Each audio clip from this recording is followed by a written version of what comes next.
Concept clear channel पर आपका एक बार फिर से स्वागत है और लेकर आ गए हैं हम आपके लिए आज के यानी 9 जून 2021 के बहुत ही महत्वपूर्ण प्रश्न। तो इस वीडियो को अंत तक जरूर देखिएगा, जिससे कि एग्जाम में आने वाले लगभग सभी प्रश्नों का जवाब आपको इन्हीं डेली करंट अफेयर्स की वीडियो से मिल जाएगा। तो चलिए शुरू करते हैं। हमारा पहला प्रश्न है कि प्राणवायु देवता पेंशन स्कीम किस स्टेट ने शुरू करी है। तो हमारी ये स्कीम जो है वो शुरू करी है हरियाणा स्टेट ने। कौन सी स्कीम है ये? प्राणवायु देवता पेंशन स्कीम। क्या होता है इस स्कीम में? ये बेसिकली एक ट्री पेंशन स्कीम है।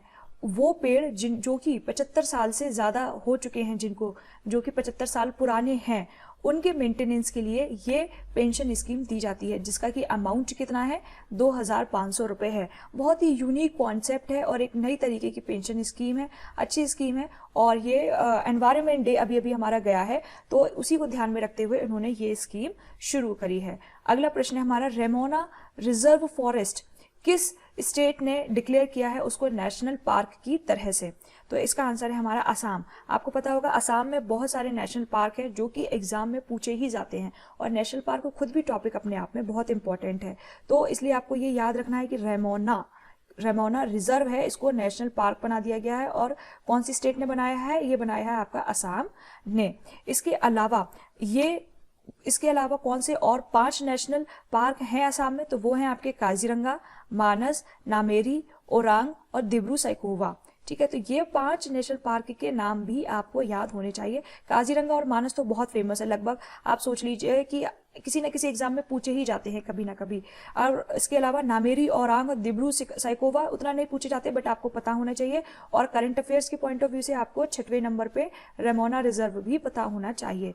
ये गोल्डन लंगूर, क्लाउडेड लेपर्ड और इंडियन गौर और हॉर्नबिल के लिए फेमस है। इसके बाद है हमारा E100 पायलट प्रोजेक्ट किस चीज़ के लिए शुरू किया गया, किस चीज़ से रिलेटेड है? तो ये है हमारा रिलेटेड इथेनॉल प्रोडक्शन से।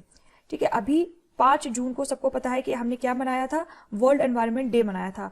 उस दिन हमारे प्रधानमंत्री पुणे में थे और उन्होंने वहां पर यह घोषणा करी थी कि जो हम पेट्रोल या डीजल में 20% एथेनॉल को ब्लेंड करने का टारगेट रखते हैं। कब तक? 2025 तक। पहले ये जो था 2030 तक था इनका टारगेट, लेकिन इसको उन्होंने रिड्यूस करके 2025 तक लेकर आए हैं कि हम जो पेट्रोल डीजल में है एथेनॉल की ब्लेंडिंग करेंगे। एथेनॉल ब्लेंडिंग बेसिकली क्या होता है कि जो आपकी शुगर केन, जो गन्ना होता है, गन्ने से आपका एक तरीके से अल्कोहल प्रोड्यूस किया जाता है और इसलिए ये बायोफ्यूल की तरह काम करता है ना। तो बायोफ्यूल की तरह काम करता है, तो इसके क्या फायदे हैं? एक तो आपके जो फार्मर्स हैं उनको एग्रीकल्चर में फायदा है, उनका गन्ना जो है वो यूज हो रहा है और जो गन्ने का वेस्ट प्रोडक्ट है वो भी यूज हो जा रहा है। उसके अलावा एनवायरनमेंट को फायदा हो रहा है कि आपके एनवायरनमेंट में जो हानिकारक गैसें जो पेट्रोल और डीजल से निकलती हैं वो कम हो जाएंगी अगर 20% की उसमें मिलावट हो जाएगी। उसके अलावा जो पेट्रोल हम मंगाते हैं बाहर से, क्योंकि हमें पता है ज्यादातर पेट्रोल के लिए हम किस पे डिपेंड करते हैं? बाहर की कंट्रीज पे करते हैं। तो जब हम पेट्रोल में ये मिला देंगे तो पेट्रोल की जो खपत है वो कम हो जाएगी और उससे कहीं ना कहीं हमारी जो डिपेंडेंसी है अदर कंट्रीज पे वो भी कम हो जाएगी। तो ये जो एथेनॉल ब्लेंडिंग का जो कॉन्सेप्ट है वो बहुत ही लाभदायक है इंडिया के लिए। इसके बाद हम बात करते हैं अगला क्वेश्चन, ऑक्सी-1।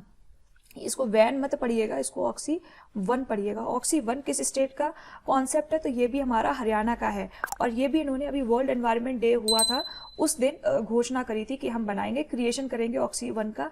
कहाँ पे करेंगे? करनाल पर करेंगे। अगर आप में से कोई हरियाणा से है तो एक उनके स्टेट PSC वगैरह में क्वेश्चन पूछा जा सकता है कि किस डिस्ट्रिक्ट में वो करेंगे, अदरवाइज तो इतना नहीं पूछा जाएगा। और ये 80 एकड़ की जगह पे बनाया जाएगा, जिसमें कि 10 तरीके के फॉरेस्ट उस ऑक्सी-1 के अंदर बनाए जाएंगे। ठीक है, इसके बाद हमारा आता है कि किस कंट्री ने होस्ट किया था world environment day. World environment day आपको पता है 5 जून को हमने मनाया, लेकिन अभी कोई कंट्री किसी का जा तो रहा नहीं है कोविड-19 रिस्ट्रिक्शंस की वजह से। तो हम क्या कर रहे हैं? वर्चुअल मीटिंग्स कर रहे हैं। तो उन वर्चुअल मीटिंग को देखते हुए ये जो होस्ट किसने किया था इस बार? तो इस बार आपका जो वर्ल्ड एनवायरनमेंट डे की जो सीट रही है वो पाकिस्तान के पास रही है। हमने बता दिया कब सेलिब्रेट करते हैं और इसकी थीम क्या है। इसकी थीम इस बार रही है इकोसिस्टम रिस्टोरेशन। इसकी ये थीम भी इंपॉर्टेंट है। वर्ल्ड एनवायरनमेंट डे कब मनाया जाता है? 5 जून, ये भी बहुत इंपॉर्टेंट है। और किस कंट्री ने होस्ट किया है इस बार? तो वो है पाकिस्तान। ये भी आपके लिए इंपॉर्टेंट है, किसी न किसी तरह से पूछा जा सकता है। फिर अगला क्वेश्चन है कि जो मेरापी वोल्केनो है वो किस कंट्री में लोकेटेड है? तो हमारा ये वोल्केनो लोकेटेड है इंडोनेशिया में, है ना। वोल्केनो ये हमारा एक्टिव वोल्केनो में आता है और ये एक्टिव है, लगभग बहुत सालों से एक्टिव है, 1548 से एक्टिव है, तब उसमें से कभी ना कभी ये इरप्ट होता रहता है, कभी करना कभी इरप्ट हो जाता है। और ये वॉलेटाइल वॉल्केनो है। वॉल्केनो वगैरह या ज्योग्राफी से रिलेटेड आपका पूरा जो हम कोर्स है वो हम शुरू कर रहे हैं, जिसके लिए भी आप हमारे चैनल से लगातार जुड़े रहें, तो आपको ज्योग्राफी या और सब्जेक्ट से रिलेटेड जो अंडरस्टैंडिंग है वो भी आपको पूरी मिल जाएगी। तो ये थे आपके आज के करंट अफेयर्स। अगर आपको करंट अफेयर्स अच्छे लगे हो तो हमारे चैनल को लाइक ज़रूर कीजिएगा, इस वीडियो को शेयर कीजिएगा अपने फ्रेंड्स के साथ और सब्सक्राइब करना बिल्कुल मत भूलिएगा। मिलते हैं आपके साथ ऐसे ही एक महत्वपूर्ण इंफॉर्मेटिव वीडियो के साथ। जुड़े रहिए हमारे साथ। Thank you.